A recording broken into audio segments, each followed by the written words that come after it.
Sustainable aviation fuel, or SAF, is the aviation industry's biggest opportunity to reduce its carbon emissions. While demand for SAF is growing quickly, today it's only accessible in limited locations. But there's a smart system that allows airlines to support the growth of SAF when they are not able to purchase it physically. It's called Book and Claim, and here's how it works. Let's say an airline wants to purchase SAF at an airport in one country, but SAF isn't yet available locally. With a book and claim system, the sustainability benefit can be decoupled from the physical fuel. This means that an airline can purchase SAF and claim its environmental benefits while physically fueling its aircraft with the conventional jet fuel that is locally available. Book and claim helps airlines to reduce their emissions while supporting the growth of SAF supply around the world. This chain of custody approach has been tried and tested in many other supply chains, like renewable electricity, and ensures that sustainability claims are not double counted. Businesses can also use the same approach. By supporting the purchase of SAF via book and claim for their corporate travel, they can lower their air travel and cargo emissions across multiple routes. But for this approach to have real impact, it requires a system that is robust and independently verified. This is why the Roundtable on Sustainable Biomaterials has worked extensively with stakeholders around the world to develop a rigorous book and claim system and rules to certify SAF transactions and support airlines and corporations to go beyond carbon offsetting and mobilize real change in the aviation sector. The switch to SAF marks a moment in time where we can choose to innovate aviation for good and fuel a brighter future in flight.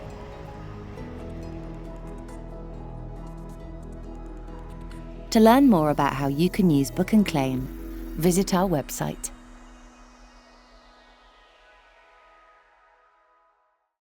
Hello, and a warm welcome to this series of webinars, which has been designed to help you navigate the world of sustainable aviation fuel with confidence and take decisions about how you and the people you work with will tackle the challenges of sustainable decarbonization of aviation.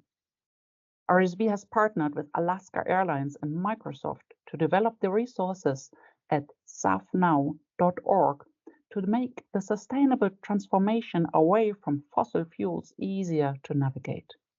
We hope to help you to get to grips with the world of sustainable aviation, to understand the sustainability risks that need to be managed, and how to divert the resources that you have to those solutions that come with positive impacts for people and planet. Whether you're working in fuel procurement, in corporate travel, or in broader sustainability efforts, we hope that this series will support you to make the switch to SAF with confidence. I'm pleased to be here with our partners to welcome you and to encourage you to make the switch to SAF now. Hi, my name is Ryan Spies, and I'm the Managing Director of Sustainability here at Alaska Airlines. As you may know, the aviation industry is facing a major challenge: how to reduce our carbon footprint. We are proud to partner with RSB and Microsoft to develop these important resources to help educate folks on sustainable aviation fuel, or SAF. So what is SAF? SAF is the best opportunity aviation has to decarbonize.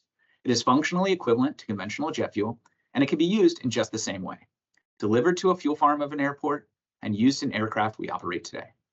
But it is made by recycling carbon material: fats, oils, agriculture waste, wood waste from a forest floor, municipal solid waste, or recaptured CO2 from the air.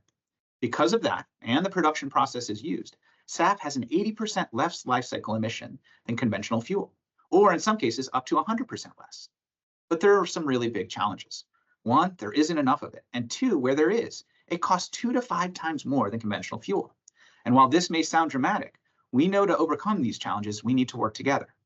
We believe that SAF is a game changer for the aviation industry, but we also recognize there's a lot of confusion about what SAF is and how it works.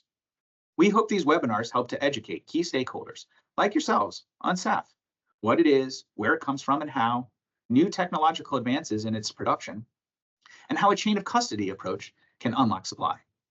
We hope to help raise awareness, build trust, and foster collaboration among the key folks that can make SAF a reality for the aviation industry and the planet.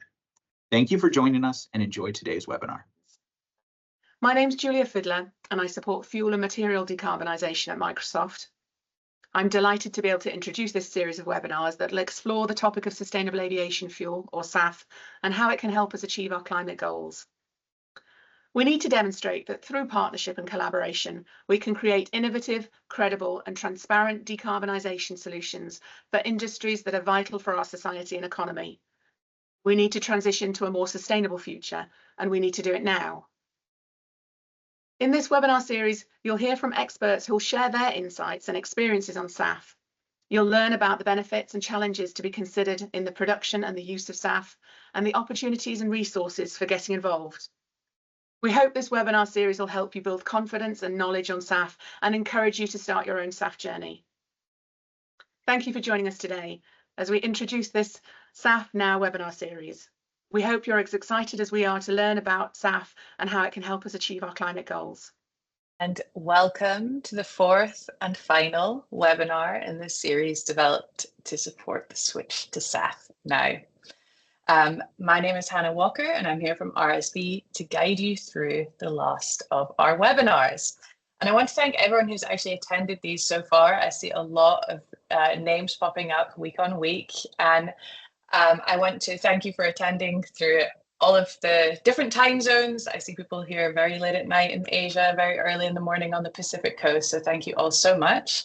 And if you do want to revisit what we've learned, or if you've missed anything, all of the recordings are hosted on safnow.org under the recordings tab in the top right of your browser. And we'll be adding this one as soon as possible, likely tomorrow.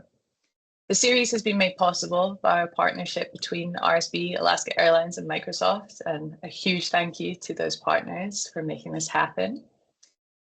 Now, if you've joined us over the past couple of weeks, you'll have already heard and hopefully learned a lot about what a sustainable aviation fuel is, how it's made and from what, and of course, what we need to consider to ensure that not only is it bringing a climate benefit, but also social and environmental benefits too. Perhaps you're now asking what can be done practically to help us achieve the potential and the promise of a truly sustainable aviation fuel future.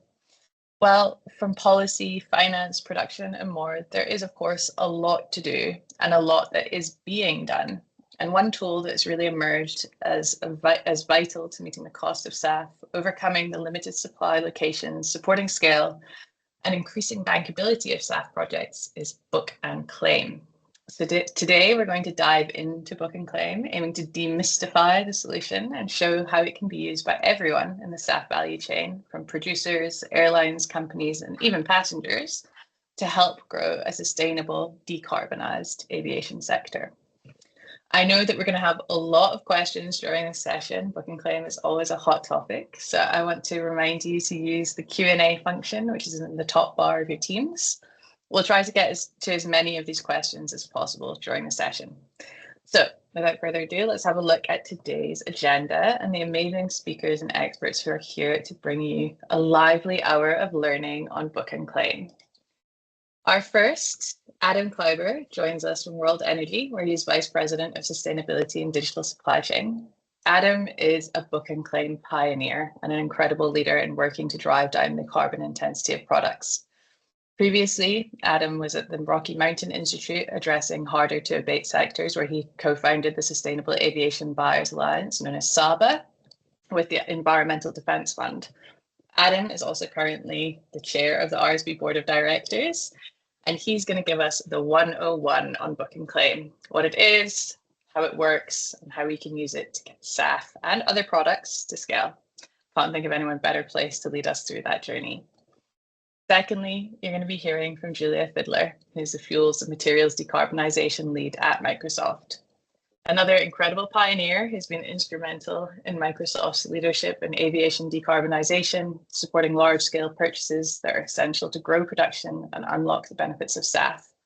Julia has, of course, been an amazing collaborator as well on the development of the SAF Now project and was really instrumental in getting it in the air.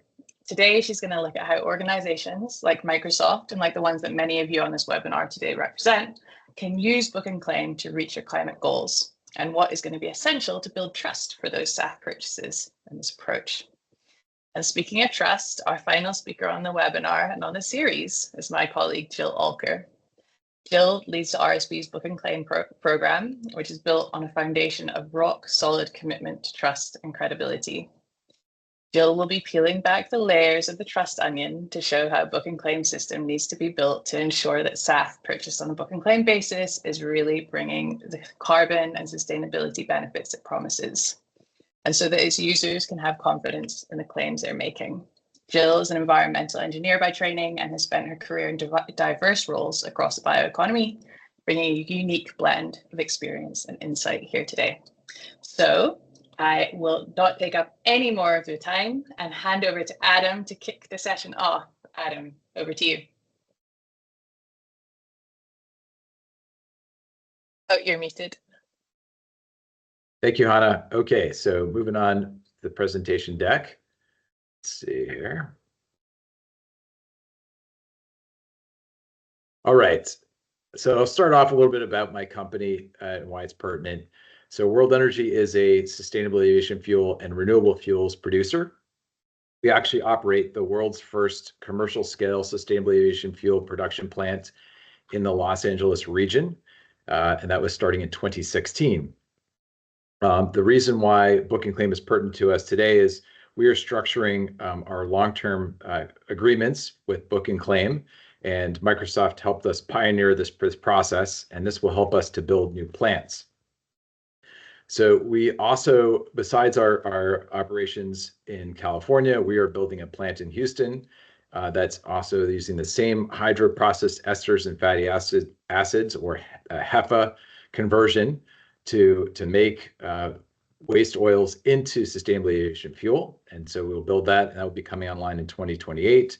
We also are investing in a major green hydrogen production facility off of Newfoundland that will be one of the largest in North America at 3 gigawatts, and will be producing solutions for both shipping and steel and possibly aviation. And we see that book and claim will help us to get there and unlock new resources to scale. So with that, we'll go to the next slide. So a little bit to start with, what is book and claim?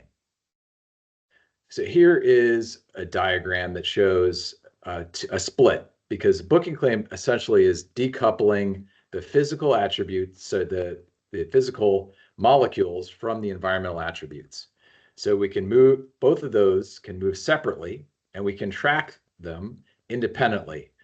The virtual supply chain is critical. That's where we're transferring these attributes through a trustworthy system to the buyers, to the beneficiaries.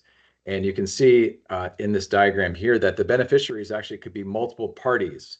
So this is an innovation from aviation, where you can have the direct emitter or scope 1 party. In the case of aviation, it's often the airline. And you can also give credit to their customers or downstream participants that may include the end customers that are flying air cargo or their passengers, like Microsoft, freight forwarders that may be part of the supply chain because they've booked air cargo services, and other players in the supply chain that are even listed here, such as airports or aerospace manufacturers, etc. So the booking claim process allows potential claims or benefits to be recognized by multiple parties. And this is an essential way that we can create scalability. You can see also from this diagram that we have the fuel being delivered to the regular distribution system. We'll talk a bit more in the webinar about how this is done. The important takeaway here is we've got a separation between the physical molecules and the virtual attributes, the emissions reductions. Next, let's move to the next slide. So are we making something from scratch? Has this ever been done before? And the resounding answer is yes. And here are 3 examples that are important for you to think about.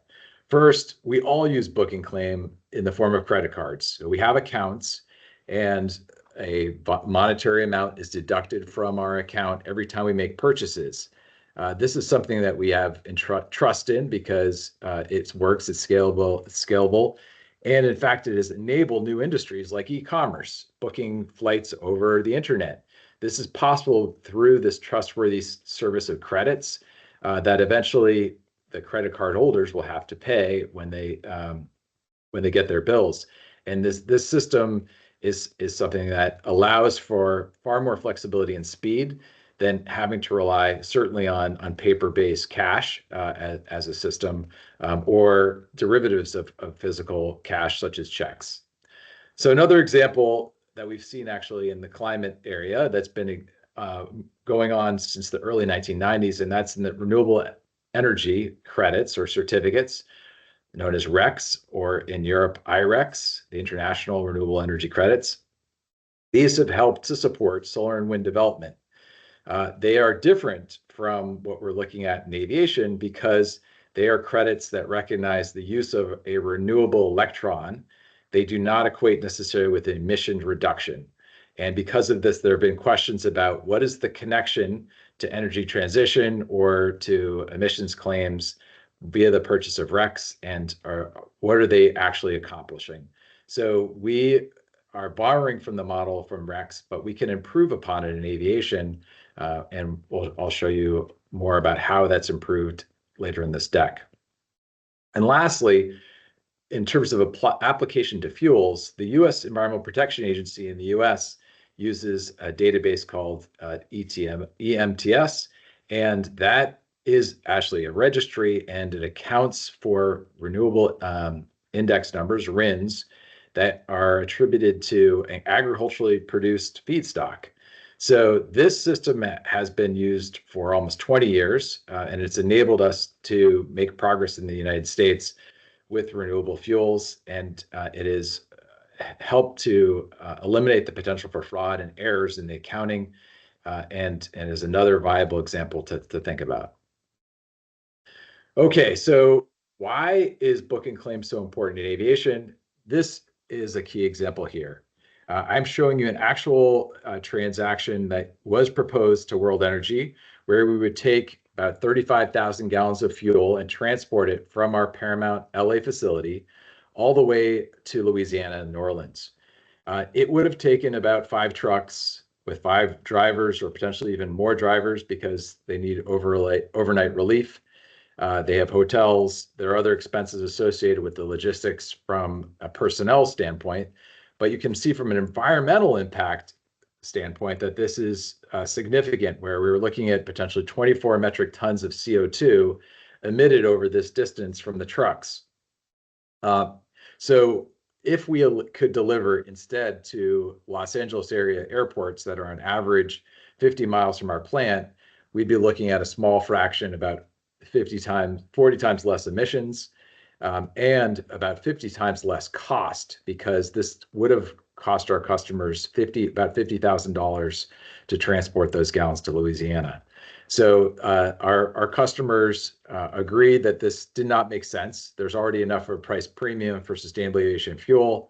Why don't they minimize that burden in terms of the financial impacts and also get some of the environmental benefits by having a delivery done with a shorter distance and still be able to claim the credits for their operations in Louisiana. So a few of the important players here, this is a representative sample. What is excellent in aviation is that we can apply these benefits to multiple stakeholders in the value chain so that we can actually have participants beyond just the airlines who are helping to support the price premium for the voluntary market. And this gives you an example of the different entities that have been pushing the envelope and building the credible ecosystem. It's built on an assumption that is novel from aviation, and that is because the greenhouse gas accounting assigns responsibilities for the same emission to multiple parties in the same supply chain, there is a possibility then for multiple participants in the same supply chain or the same value chain to contribute to the emissions reductions and also co-own the claims. And this is something that's a innovation that would be useful for across the hard-to-abate sectors, where there's a price premium that the direct emitter or scope 1 party can't cover for themselves. So you're seeing a lot of the leaders in the movement here on this slide that are working together, and these rules and the frameworks that are allowing this to happen are still being created, and RSB is helping to lead the charge with this. But as you'll also see, we actually have quite a mature system already, and you'll hear more about it from Jill's presentation. So a little bit more about how book and claim works. So essentially, this is breaking out that separation. According to the RSB book and claim manual, the point of book and claim starts at blending. So in the case of sustainable aviation fuels, if you see the other webinars, you'll see that sustainable aviation fuels require blending to become a drop-in fuel that can be used in the aircraft. At that particular point, the neat SAF or unblended SAF is combined with jet fuel and then becomes fungible or something that can be a substitute for conventional jet fuel without any SAF molecules. So at this point of blending, you can then book the environmental attributes and separate them out, and they can go onto a registry. In fact, registries are necessary because there needs to be a way to prove that the environmental attributes have been transferred to an owner. So going along this bottom line, which is the virtual or book and claim system or process, you see that the producer or supplier puts the book and claim units onto the registry, and they just go either into their own account for holding, or they go straight through to the buyer. From the registry, then the initial buyer can designate who the counterparty is. The initial buyer could be Microsoft, a scope 3 party, or the initial buyer could be an airline. And they will need to designate a recipient before the claims are retired if this is a voluntary claim. This is very important because if it's for compliance, there is more of a case stating that all the scope 3 parties and everyone benefits equally. So there's a question of whether you can actually have a valid scope 3 claim when it's for compliance. Most parties agree that you cannot. But that's important too, to designate in the registries whether the use of the SAF and the SAF certificates or BCUs are going to compliance or for voluntary purposes. I will be speaking about voluntary use for the rest of this presentation, but I wanted to make note that this is an important point where the voluntary market is helping to advance registries, it's helping to advance book and claim. It will still help support compliance outcomes with some of the mechanisms that are being built. But in the case of the scope 3 buyers, they're most interested in actions that are additional that go beyond the requirements of government regulations. So here we are at the customers allocate BCUs. In accordance with guidance such as the Science-Based Targets Initiative aviation guidance, there will be a designated scope 1 and scope 3 party for the voluntary claims before retirement. And then those when the parties are ready, currently within the RSB manual, within 2 years of the credit issuance or the BCU issuance, those will be retired, and then they can be reported to groups such as the Climate Disclosure Project, CDP, for annual carbon accounting and mitigation. On the top line, I want to briefly cover that the physical supply chain still exists, and those molecules are moving through as they would for non-booking claim volumes. The difference here is that they're moving without the environmental attributes. And in the case of World Energy, we produce something called a traceability certificate and evidence documentation that shows the buyer of the physical fuels does not have environmental attributes attached. So they're really getting the equivalent of fossil jet fuel, and there's evidence for that. It is consumed as it would be through the supply chain, but the requirements to the booking claim buyer there aren't any other than they have the documentation through the registry, and that they know that there is a physical documentation trail associated, which at some point could be connected to the registries. Okay, so why else? I've shared from a buyer perspective why it's helpful for book and claim to reduce emissions and the logistics costs. From a supplier or producer perspective, why is book and claim so powerful? One of the many reasons, chief reason, is that we as producers can secure customers from anywhere in the world. So in this example here, you can see that there is a company that's headquartered in France, and they are purchasing book and claim units from our production facility in LAX, where they may actually have no activities, physical activities connected with us in Los Angeles. So the molecules could potentially power a flight between Los Angeles and JFK in New York, but that Paris-based firm may have no employees flying on that particular flight. So what we've done here is create a system where the mitigations within the value chain can occur anywhere in the world. And this is supported also by the Smart Freight Center's insetting guidance that says an inset is an intervention or an action that occurs anywhere in the value chain. So within aviation or within aviation fuels, if a Scope 3 party is buying these book and claim units, they should have a valid reason to claim that as a mitigation measure. And by extension, because we can secure customers from everywhere in the world, we've unlocked far greater demand because we can talk to the companies or to the buyers who are willing to pay the price premium. And this will also potentially enable investments and developments in the global south, where one can imagine that a corporation that's based potentially in the EU or North America could buy book and claim units from regions like Africa, South America, and places where there may be less investment because there are fewer financial resources, but are made possible through these long-term offtakes that are made through book and claim.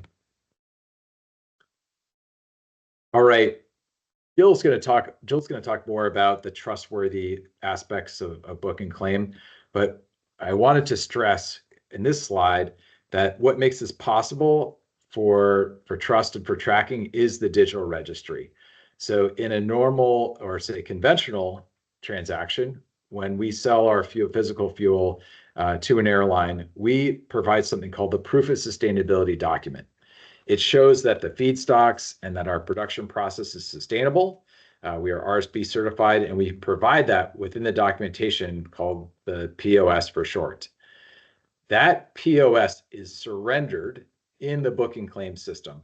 So our customers no longer get that document or do not get that document if they're receiving these attributes electronically or through book and claim. So what do we have for a safeguard? It is the registry. So the registry has that information, and the registry provides similar data to their customers once they have accounts on the registry, and can obtain the safeguards around sustainability through a digital format. And this is a key piece. So what do we need to make sure that those registries are valid? Well, RSB has also developed registry recognition rules, and this will help to maintain the integrity and the information. So want people to consider, if you are using a registry, think about who they are certified by or what rules they follow, because that can help provide additional assurance to you as a buyer that these transfers are valid, and that there's also a minimization of the potential for conflict, where a party that may have financial or regulatory interest or complications may, if they're selling or providing registry services, there may be some questions about independence. And all of this is covered in the registry rules, and provides that foundation of trust that Jill will talk about more later in this webinar. And so one other thought on this as my closing slide is around scale. You can see that we as an industry have accomplished a great deal in a very short amount of time. So this started with early pilots between Microsoft and RSB and others. in 2020, less than 5 years ago.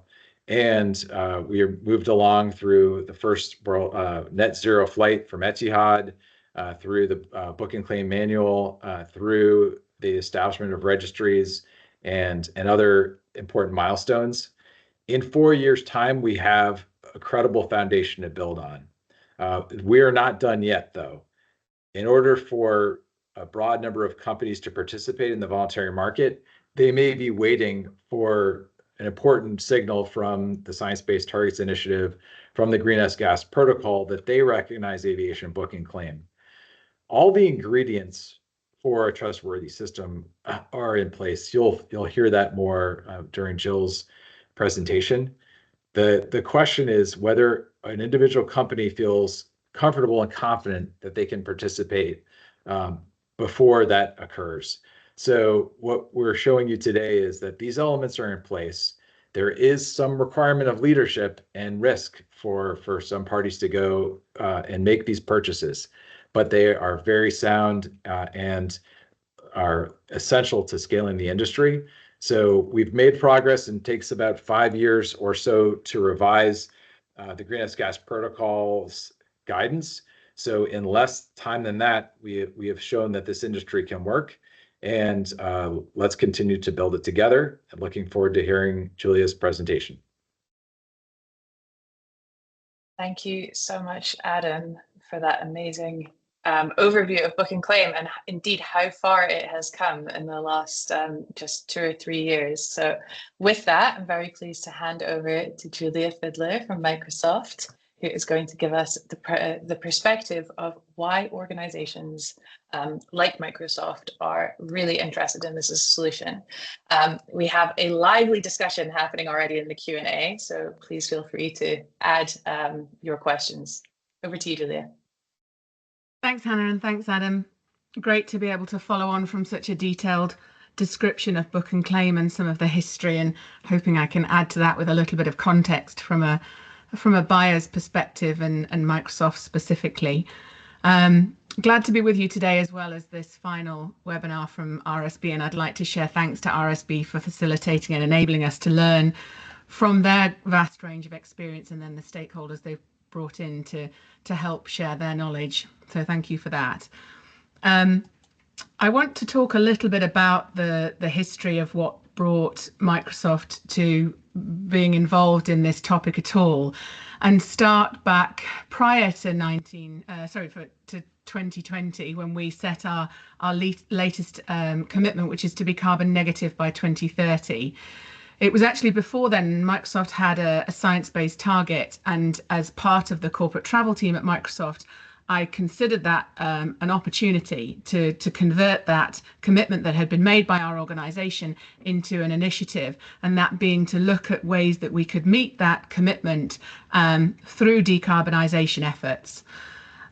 We started actually with a purchase together with KLM in 2019 to just explore the feasibility of applying SAF. And then moving forward to 2020, Microsoft really moved to the most ambitious commitment that we've seen to the market today, and that being carbon negative. It was together with 3 other commitments, and that being waste negative, to protect our ecosystems, and to be water positive. And these 4 commitments have been integral since 2020 to the work that we've done as a sustainability team at Microsoft. I moved across from the corporate travel space into the sustainability team, and have managed to continue to support this work since then. But I wanted just to come back into the reason why SAF specifically is important to the overall strategy for Microsoft.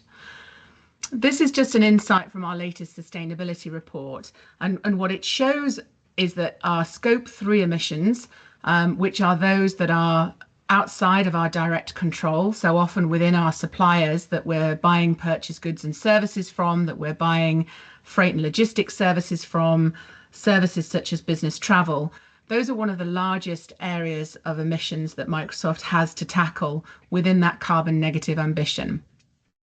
So you can see here that we have a variety of different areas at which fuel from aviation would touch. You can see that within our purchased goods and services, you can imagine that services such as our consulting services or other services that providers support Microsoft with are a really significant part of our emissions. And then moving into our freight and logistics services, they would be embedded within our upstream transportation, what's described as Scope 3 Category 4, and then into our business travel emissions. But even if you look then at the next layers down of each of these, you start to see where fuel from aviation is really critical to the success and the future of our carbon negative ambition. So it was using that information that really drove the ambition and supported with our stakeholder engagement in saying, why is it really important that we start to tackle this area now? I'll share with you a little bit about some of the timeline work. And Adam shared something similar that we started back 5 years ago, but we've moved through and carefully selected partnerships, carefully selected initiatives that we think are really important to scaling the availability of sustainable aviation fuel. Some of our early purchasing was definitely about learning. And then we moved into partnerships that we felt were critical, such as working together with RSB on this book and claim pilot, working together with the Sustainable Aviation Buyers Alliance, which has led on to having things like a sustainability framework that buyers can lean on and learn more from. And then up until very recently, the most latest information that I've shared on this slide is around our emissions report. I share that because it's a really significant milestone. Across all of the 5 years that Microsoft has been supporting development of sustainable aviation fuel, this year was the first year that we actually reported lower emissions due to the purchasing of sustainable aviation fuel. And for many of you that are considering the feasibility of using book and claim and purchasing SAF certificates as a way to meet some of your climate ambitions, I know that's really important for you to learn. How do we do that in advance of the greenhouse gas guidance? How do we do that credibly, appropriately? And you can learn more from looking at our sustainability report to see how we've started to explore how to do that. So really just moving on from that, I wanted to perhaps leave you with a few recommendations. The first would be that if you're considering buying SAF today, think very carefully about the sustainability credentials of the SAF that you're buying. What is it made from? Where is it made? The logistics, etc. Even within that book and claim framework, it's really important to understand what it is that you're buying. The second would be to think about the long-term contracting opportunity. Any buyer that has the opportunity to consider that long-term commitment is really contributing further towards the development of SAF. When you've joined, if you have been able to join some of our previous presentations, you'll have learned about the scarcity of SAF, and you'll understand that we really all need to work together to ensure that more SAF is available in the future. Long-term commitments are so incredibly important to enabling that. They give the market confidence to invest in the new facilities, the technology, and the change, the transition that we all could be part of today. And then the third one would be to consider how you can just start now. So even if you can't contribute towards a long-term contract, consider contracting experience, consider the operational elements of buying SAF today, and just start. I would say that small steps were how we started, and that if that's the only way you can move forward, that's the most important step, is just take that first one. So I'll leave this presentation today with just a little about the context of how important SAF is, and sharing that for Microsoft, it's one of the mechanisms that we deploy. We consider it is equally important to reduce our emissions directly as it is to find mechanisms to support market development for decarbonisation, as it is then to consider the broader implications of sustainability, such as water and waste. But it's critical to so much of what we do as a society. Travel is so important, whether it's moving goods and services or whether it's moving people. So contributing in any way you can towards decarbonisation of that is critical. And I really appreciate this opportunity to share that with you, and I hope it's in some way supportive of the work that you'll all need to do, which I know is hard. So I'll pass now on to Jill, and I hope that she'll give us more insight as to the support mechanisms that are available to help us to achieve our ambitions with scale. Thanks so much, Julia. It's amazing to see your ambition, and it's certainly an inspiration. And Microsoft really is enabling so much progress on SAF and beyond. So thank you so much for your leadership, Julia. Hello, everybody. Yeah, I'm Jill Olker. I'm the Book and Claim Manager at RSB. I'm going to be talking about trust today. Trust in book and claim is important because without it, the systems that we're using won't be used, and the benefits that we've just heard about from Julia and Adam might not be realised. But trust in book and claim, just like trust in general, needs to be earned and it needs to be maintained. And sometimes, without due care, it can be fleeting. And because book and claim is not yet a well-established, tried and tested chain of custody method for aviation, at least, we need to consider it very carefully.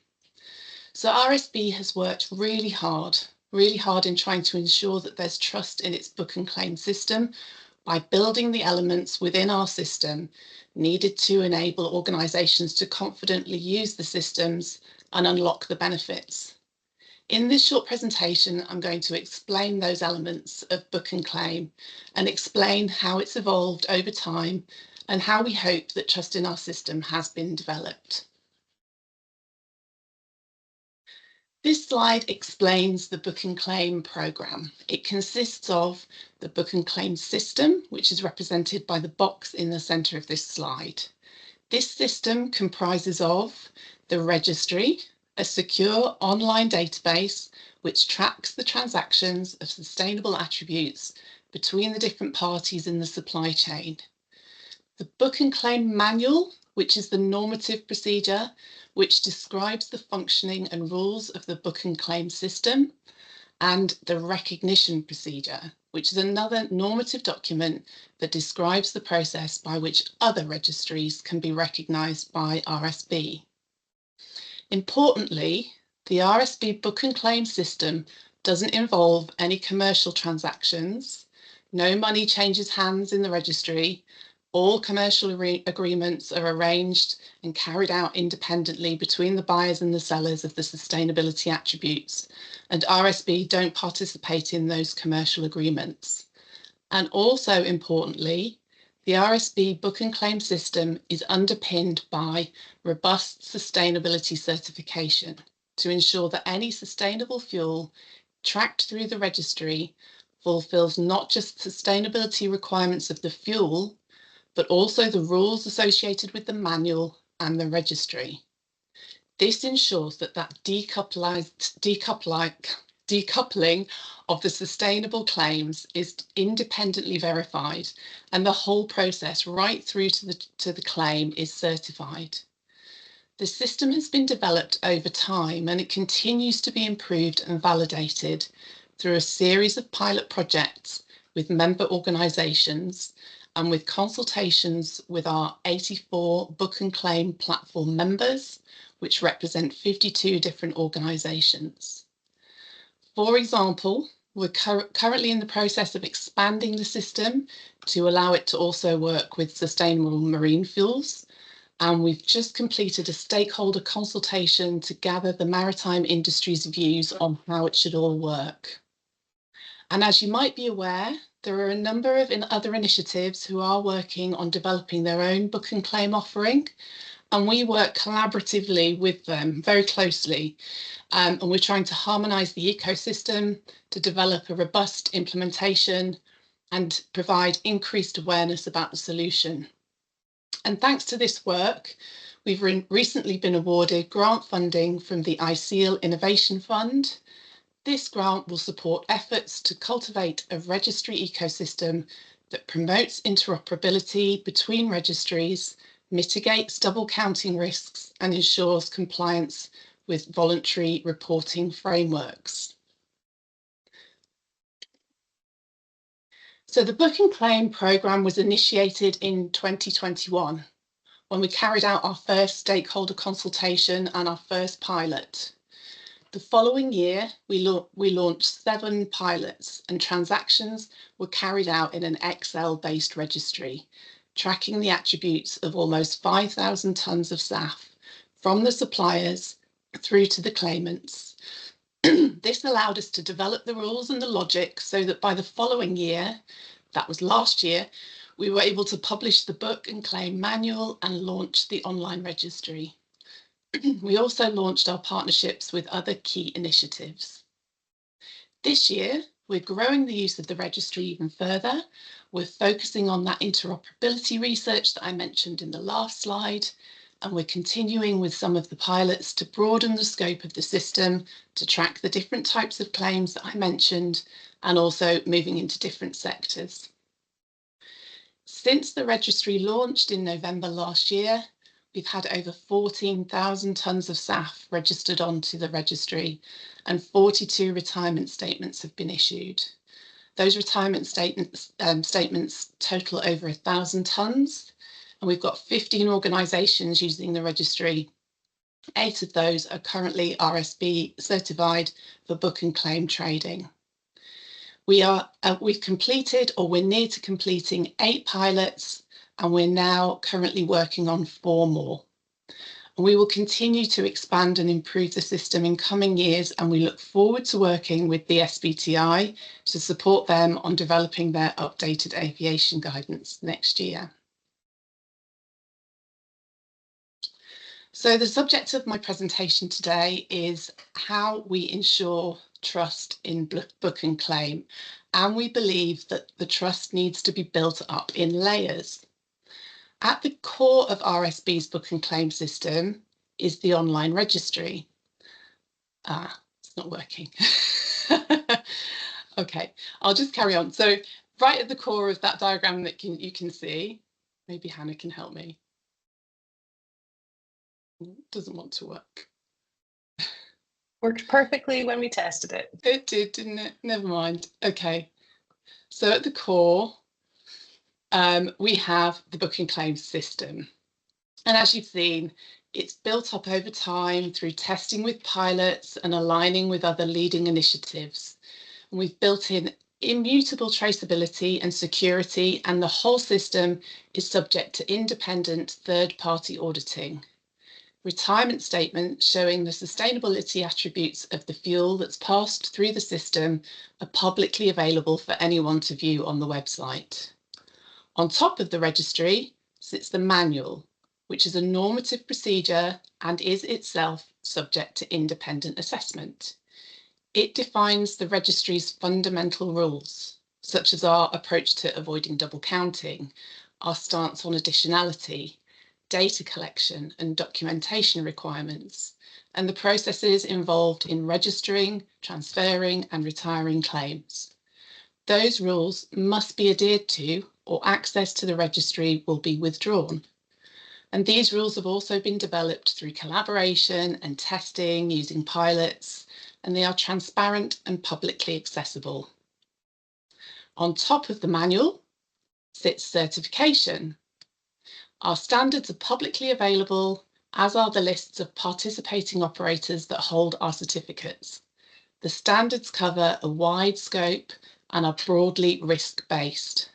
Once again, they've been developed through a process of stakeholder engagement and consensus building, and are continuously improved and updated.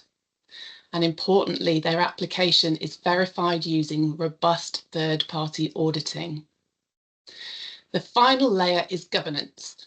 Governance provides the bedrock on which trust is built, and we believe that it's vitally important to ensure that all 5 of these pillars, collaboration, transparency, consensus building, balancing of diverse interests, and independent validation, run right through all the elements of a book and claim framework, right up to the governance, to ensure that trust in book and claim is built and maintained. Thank you for listening, and I'll hand you back now to Hannah, who can open up the question and answer session. Thank you so much, Jill, and sorry that your onion animation didn't work. There was a ghost in the system, clearly. So thank you so much to all of our speakers. It's been an amazing webinar. I have certainly learned a lot, and judging by all of the questions that have come in, there is certainly a huge amount of interest in book and claim. I'm conscious that we're not going to be able to get to everything, so perhaps this will be inspiration for us to come back with another webinar soon. But I'm just going to put a few questions to you as a group. I saw a brilliant question come in earlier from Stuart, who asks for the speaker's views on sort of the current status, or so let me start again. At this time, Scope 3 buyers can't directly claim the decarbonisation against their footprints per the GHG protocol and the SBTI guidance, or lack thereof. What are the speaker's views on this? How may it cap demand, and is it expected to change in the future? I think what we're looking for here is a little bit of insight into what's going on at GHG protocol and SBTI. So I hope I'm not putting you too much on the spot, but Adam, maybe you want to start. Yeah, so that's an accurate statement. There are measures, there are coalitions, RSB is involved with some of them. The Advanced Indirect Mitigation Group platform is working on this very topic, and there's the potential where a coalition outside of GHGP or SBTI could demonstrate a viable methodology, such as how the Smart Freight Center has dealt with emissions from cargo with the GLEC framework. And so that actually probably is the most likely scenario, personally, that I think there would be a credible approach with ecosystem players like RSB providing tools such as the registry rules and manual and standards, and then the verification and all these other elements that are part of the puzzle. So that seems like one of the most viable ways going forward. Jill also mentioned that the SBTI is revising the aviation guidance. That may be a point where they may weigh in and may be ready to say a certain set of procedures works. I think those are the two most credible ways. We talk to customers all the time, and many of them say, we're waiting for the greenhouse gas protocol to make a ruling. We may have to wait a while for that. So companies that are more comfortable with leadership in the climate space and doing things that are not yet approved but clearly seem promising, we encourage you then to move forward.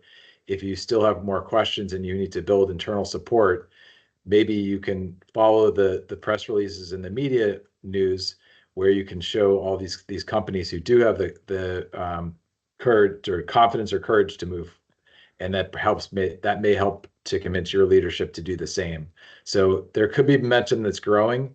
We don't have a date on when there'll be definitive guidance or ruling from the greenhouse gas protocol, but it does seem that we have momentum building. Thank you so much, Adam. Jill or Julia, did you want to add anything there before we move on to the next one? I did comment back to a couple of the questions in the Q&A to share that the Microsoft report does include reporting of lower emissions under a management criteria approach, and you can see that described in the details of that within the sustainability report appendix. I think you can also see some other companies that have taken a similar approach, and I think sharing those examples is really useful. Certainly to gain confidence, depending on your reporting approach, using external papers or using external examples of where other companies have been able to take this interim approach. I would describe my understanding of the GHGP position, not that they do not allow it, but that it was not detailed because it did not exist at the time that it was last written. And therefore, it will not change unless there are examples of where there is a demand and a requirement for it. So to be able to demonstrate in these early years is really important for the GHGP then to have an understanding of how it can be done credibly. If we all wait for it, there'll be no demonstration, and therefore it won't be a viable option. I would also say for any company that does have a 2030 or a near-term commitment, it will be very difficult to obtain access to SAF by 2030. There is such limited supply. Whilst there are positive signs of progression and more announcements every day, understanding the challenges for fuel producers to do this conversion process or to build facilities from the scratch, I think is really an important point to talk to your stakeholders about. But for you to be able to secure access to SAF, moving now is one of the best ways to build both the experience and the relationships that are required by 2030. So that might be another justification that buyers can use if they're looking to build a business case. That's a great call to action, Julia. Thank you. We had a question around regulation and what's preventing the solution being adopted. And I think related to that, there was another question that came in. So the EU Commission is putting together some guidance on book and claim, and it seems likely that they're going to cap its use at a certain year. Maybe Adam, do you want to share a perspective on sort of time capping book and claim? Yeah, so for specific purposes, and I believe it's because the EU wants to promote domestic or regional production of SAF, and that may make sense for a specific regulatory purpose. But in terms of how long as an industry might we need book and claim, I believe that it's for the foreseeable future. We can imagine that companies will have more ambitious goals than we can actually accomplish, right, as a sector in aviation. So if you're Microsoft or another company with a net zero goal by 2030, there is probably no airport, no major airport, I'm going to say, because I think small airports can do it, but no major airport that could use 100% SAF unblended between now and then. So we can imagine that we're going to need book and claim for corporations to realize these goals. A corporation also may want to support a specific new production technology. Maybe it's e-fuels with direct carbon capture from the seawater, and it's very expensive, but they want specific credits and ways to pay for that, and they may not be able to deal with the logistics of the delivery. One could imagine that there'll be these new technologies that come along, and companies may want to support those. So we'll need book and claim for that. And then the voluntary market can help build some of the tracking mechanisms that could potentially be shared with governments and the regulatory agencies.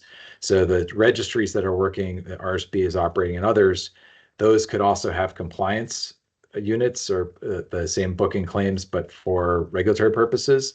So that will be useful. So I think it's okay to put a cap for specific regulatory purpose like the EU is doing, but I think it's counterproductive to say that we only need booking claim for a defined period, because there are many useful aspects of book and claim that could persist for decades.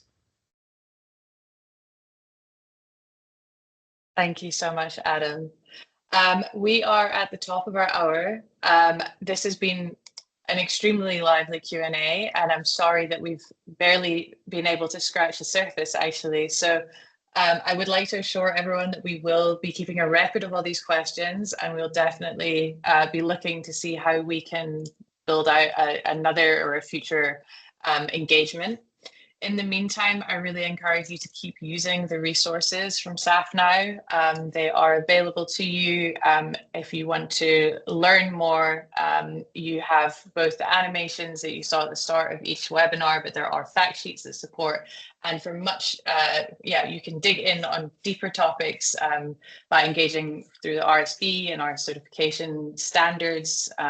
You can also feel free to engage with us on other topics. So I am sad to be wrapping up this final series, the final webinar in this series. It's been fantastic to see how well attended our sessions have been.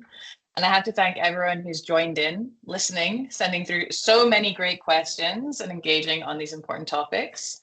I especially have to thank our partners at Alaska Airlines and Microsoft for their support, and also to our 12 speakers of the series who have brought such rich and informative content to the series. So outside of my colleagues at RSB, every single one of our speakers represents an organization who is a member of RSB, and that means that there are amazing partners and leaders in the SAF sustainability journey, no matter where in the value chain they're coming from. They support us to develop new knowledge and thinking, to unlock partnership and continue to innovate and strengthen our approach to sustainable decarbonisation through the RSB principles and criteria. I encourage you to join them. but also just to continue conversations with us. So a first step, I encourage you to sign up to receive our newsletter. You can use that QR code, where you'll also be able to hear about events and opportunities to get more involved and to stay connected. And yeah, with that, thank you so much, everyone. It's been a wonderful 4 weeks, and looking forward to many more opportunities to engage on the book and claim topic and everything else on SAF. Thank you.